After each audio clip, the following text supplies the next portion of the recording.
Un papa qui nous est venu me dire un jour, pasteur, pour ma maman n'a pas comment passe, il faut qu'on côté ses esprits.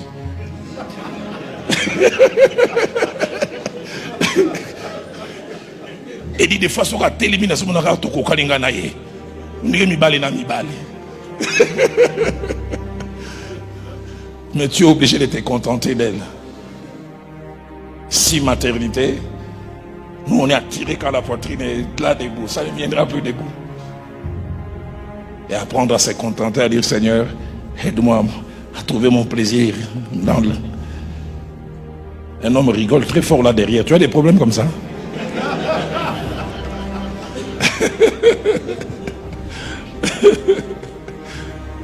Sixième cause de l'infidélité conjugale, ce problème des différences des tempéraments sexuels.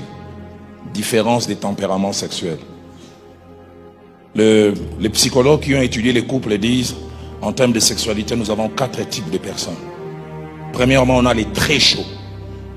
Les très chauds, ils peuvent aller sexuellement sur les 7 jours de la semaine, 6 fois.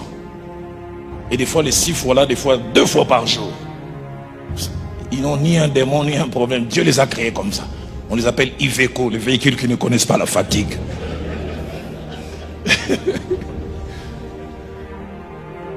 Et deuxièmement, il y a les chauds. Sur les 7 jours de la semaine, 4 fois. Et puis il y a les tièdes. Les tièdes, il a besoin de sa cure de chaque semaine. Sur les 4 semaines du mois, c'est 4 rapports. Et puis il y a les froids, que j'appelle le monsieur l'abbé. Il t'a touché le 2 avril, il faudrait attendre encore le 2 mai. Il n'est pas porté sur la chose. Quand moi, si je peux l'embarrater, je n'ai jamais oublié, un jour je reçois 2 couples et je dis, ce jour-là, Dieu voulait m'enseigner. Je reçois le premier couple à 15h, le deuxième couple à 15h30. Le premier couple à 15h, quand ils entrent, la femme est en train de trembler. Elle dit, pasteur, votre frère, même s'il a payé toute la dot. Non, ça c'est le deuxième. La première qui vient, pasteur, est-ce que, je sais que tu es spirituel, je ne demande pas de m'envier. Est-ce que je ne suis pas belle? Je dis, oui, oui maman, tu es belle. Mais votre frère, c'est pourquoi il ne me touche pas? À peine. Je suis jeune, les gens m'attirent. Je demande au frère, il dit, mais pasteur, moi c'est Dieu qui m'a créé comme ça. Et je les conseille, je dis, frère, fais un effort. Cet aspect des choses, ça compte énormément. Ce jour-là, Dieu voulait m'enseigner. 30 minutes après, un deuxième couple entre. La femme est fâchée. Il dit, pasteur, même s'il a payé toute la dot, est-ce que je ne peux pas me reposer? Par jour, 3 fois. Par semaine, 20 fois. Et les frères bougeaient seulement. Il m'a dit, pasteur, d'autres réclament ça, moi je lui donne, elle se plaint.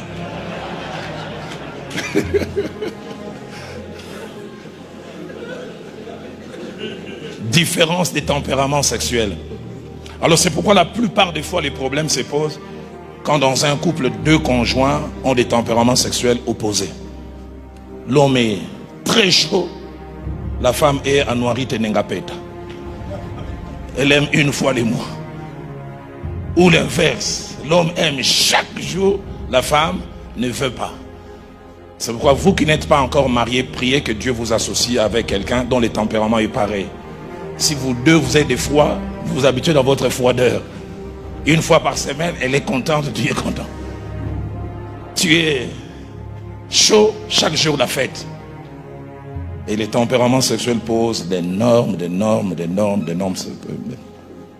7e cause d'infidélité conjugale, attachement à certaines pratiques sexuelles que mon épouse n'aime pas ou n'accepte pas de m'accorder. J'ai vu ça souvent en tant que pasteur. L'homme aime ça, mais la femme, j'ai joué en parlant avec un homme et dit, pasteur, j'essaye. Mais madame n'aime pas cette pratique. Mais des fois, après 6 mois, 7 mois, j'aime tellement que je suis obligé d'aller à l'extérieur. On pourra approfondir tout à l'heure dans les ateliers, parce que je t'entends poser la question, quelles sont ces pratiques? On en parlera dans les ateliers si on a le temps. 8e raison de l'infidélité conjugale, c'est mauvaise gestion de l'éloignement physique et géographique. Mauvaise gestion de l'éloignement physique et géographique. Là, ce sont des gens qui sont en mission de service. On t'envoie 2 semaines à tel endroit, 6 mois. J'ai trouvé des frères aujourd'hui, il est ici, il travaille dans les systèmes des Nations Unies, on l'a envoyé au Niger, où il y va pour 6 mois et il revient des fois pour 2 semaines. Durant ces 6 mois, qu'il y a des choses qui se passent. Parce qu'entre-temps, tu as une voisine kenyane. Wanjiro. L'éloignement physique, les mutations. Des hommes qui ont laissé leur femme à tel endroit et qui vont à tel autre endroit. L'éloignement physique, ça laisse les hommes que nous sommes vulnérables, surtout si on est hyperactif sexuellement. J'ai vu des hommes quelquefois commencer à tomber dans la pornographie. Je ne veux pas tricher, mais je me plais, je regarde simplement. J'ai vu même des hommes les plus forts, même spirituellement, commencer à se masturber. Parce que je veux. Et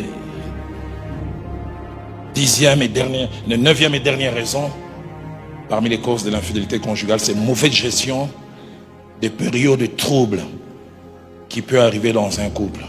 Mauvaise gestion des périodes troubles. Quelles sont ces périodes troubles? Je suis actif sexuellement, mais madame a une grossesse à problème. Et les médecins disent, non, les 3 premiers mois, ne la touche pas. Sinon, vous risquez de perdre la grossesse. Mais toi, tu aimes chaque jour. Elle est malade physiquement. Je me souviens d'un homme, sa femme avait des myomes sur les 30 jours du mois. Les sangs pouvaient couler des fois 20 jours. Ça coule aujourd'hui, ça arrête 2 jours et puis ça revient. L'homme commence à être fatigué. Elle a des problèmes gynécologiques, infections, des cycles qui ne marchent pas bien.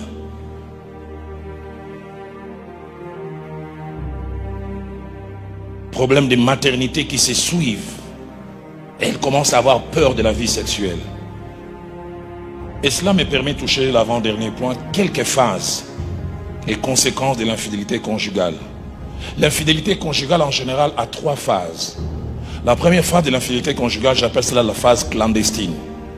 C'est-à-dire on cache la relation et l'on fait tout pour qu'elle ne soit pas connue. On a commencé quelque chose, surtout si on entretient une relation, on s'arrange. Et cette relation se caractérise par 4 choses. La première, c'est la duplicité. On a 2 visages. Et on fait tout pour ce que l'on fait à l'extérieur ne soit pas connu. On s'arrange pour éliminer les indices. J'ai vu des hommes dans leur téléphone, cette concubine, ils ont mis le nom mon général. Et des fois l'épouse voit sonner, hé chérie, mon général a Benguio. Tu sais, mon général là c'est Annie. On élimine tous les indices. Tu as été là et tu as fait un bisou avant de partir. Moi c'est dans le radar. On fait tout pour enlever. On écrit un texto, on efface. On a reçu un texto, on efface. Deuxième chose attachée à la saison de la duplicité, c'est le mensonge. Presque tous les infidèles sont des menteurs. Puisqu'on ne peut pas afficher. Le travail finit à 16h, mais tu dois avoir cette concubine à 17h. On aura une réunion avec l'adjoint du DG. Une réunion stratégique de l'entreprise. Non, il n'y a pas de réunion stratégique. La réunion stratégique, c'est avec elle. Mensonge. Des fausses missions de service. Vous êtes convenus, vous allez à Gisenyi passer un week-end. Non, on nous a amené en groupe de travail. Pour tous les week-ends. Mensonge. Troisième chose attachée à la phase clandestine, c'est un mélange de plaisir et de souffrance. On trouve du bien dans ce que l'on fait, mais l'on souffre. Parce que ce que l'on fait, la conscience que nous avons en tant que chrétiens, n'approuve pas cela. Et quatrième chose attachée à cette phase clandestine, c'est beaucoup de prudence. On prend beaucoup de précautions. J'ai connu un homme qui m'a dit, ma femme est tellement pointueuse. Si je veux, j'ai triché dehors. On peut en parler parce qu'on est entre nous hommes. Je m'arrange de ne pas toucher ma femme la même nuit. Parce que des fois, elle me dit, la quantité d'eau qui est sortie n'est pas c'est peur. Vous dites que tu as laissé ailleurs. Il dit, donc moi-même, je sais, quand j'ai triché, j'ai dit, non, je laisse passer. Parce que là, j'ai quelqu'un de la CIA. J'ai un jour parlé avec un homme qui m'a dit même, il amène 2 sous-vêtements. Parce que vous savez, nous les hommes, quand tu étais allé avec quelqu'un, quand tu portes des sous-vêtements, des tâches peuvent rester. Et dit, il en amène un, il dit, elle, dès que j'arrive, elle va contrôler. Alors je dois éliminer toutes les traces. Les infidèles souffrent.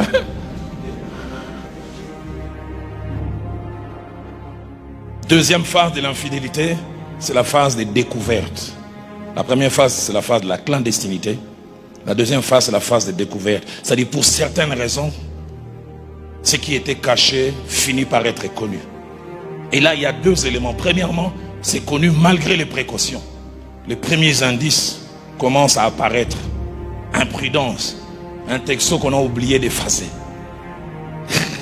Au départ, on y est. Mais je sais qui? Oh! Non, ça, ce sont des gens qui se sont trompés de numéros. En tout cas, Vodacom, ils ont des problèmes. Hein? Les textos d'autres personnes passent. Toi-même, tu sais. Anna, Peponi Yakomakiboy.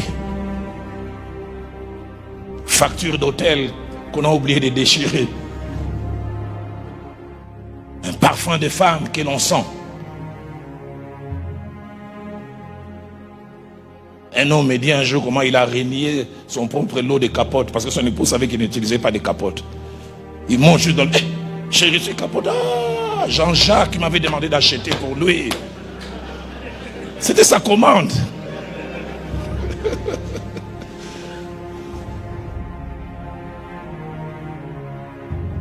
Malgré les précautions, les choses sont connues. Mais deuxièmement, des indices forts et que l'on ne peut pas nier apparaissent. Photos explicites,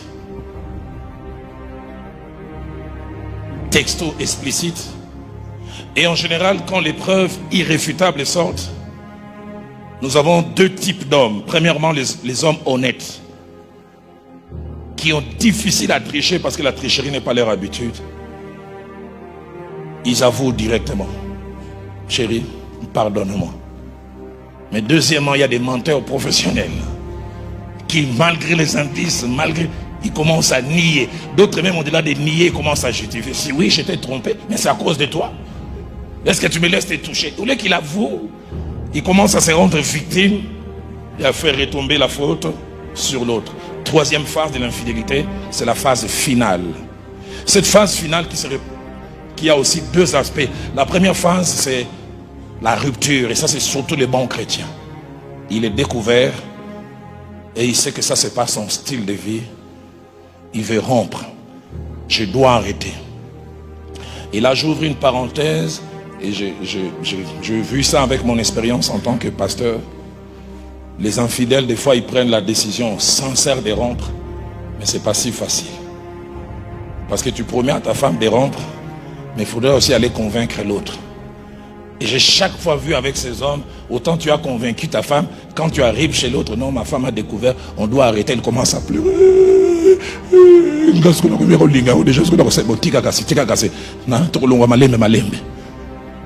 Autant tu as promis de l'autre côté, autant ça devient, c'est pour cela je vous encourage, n'ouvrez jamais cette porte. Parce que pour en sortir, c'est difficile. J'ai plus de 29 ans dans la pastorale, j'ai vu des gens être détruits. C'est la rupture. Mais deuxième option, ça c'est les hommes qui n'arrivent pas, ils officient. Vous êtes sur Jésus Source de Vie.